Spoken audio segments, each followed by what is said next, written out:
And ఈ summer holidays అయితే వచ్చేసాయి. పిల్లలకు ఇంట్లోనే ఉండి ఇంకా అవి కావాలి ఇవి కావాలి అంటూ ఉంటారు. స్నాక్స్ అప్పటికప్పుడుకి ఎండలకు బయటికి వెళ్ళి కొనకుండా డబ్బాలో వేసి స్టోర్ చేసి పెట్టుకుంటే ఈ మిక్చర్ చాలా టేస్ట్ అయితే ఉంటుంది.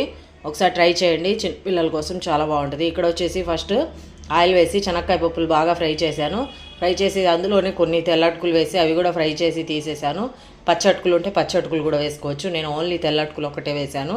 అవి ఫ్రై అయ్యాక ఇంకొద్దిగా ఆయిల్ వేసుకుని అందులోనే 2 తెల్లగడ్డలు కొట్టేసి వేయాలి. ఇలాగా కొద్దిగా ఫ్రై అయ్యాక ఉప్పు కారం పసుపు కూడా వేసేసుకొని అందులోనే కొద్దిగా ఎండుమిర్చి కొద్దిగా కరివేపాకు వేసేయాలి. స్టవ్ అయితే కట్టేయాలి. స్టవ్ ఫుల్ ఫ్లేమ్ పెట్టి చేయకూడదు.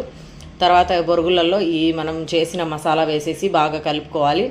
ఇందులోనే మనం కావాలంటే సన్నకారాలు వేసుకోవచ్చు, బూందీ వేసుకోవచ్చు, అన్నీ వేసుకోవచ్చు. నేను ఓన్లీ తెల్ల అటుకులు శనక్కాయ పప్పులు అయితే కలుపుతున్నాను. ఈ మొత్తం కలిపేసి ఒక డబ్బాకి స్టోర్ చేసి పెట్టుకుంటే పిల్లలకి ఎప్పుడు కావాలంటే అప్పుడు ఇవ్వచ్చు. ఓకేనా? ఈ వీడియో నచ్చితే లైక్ చేయండి, షేర్ చేయండి, సబ్స్క్రైబ్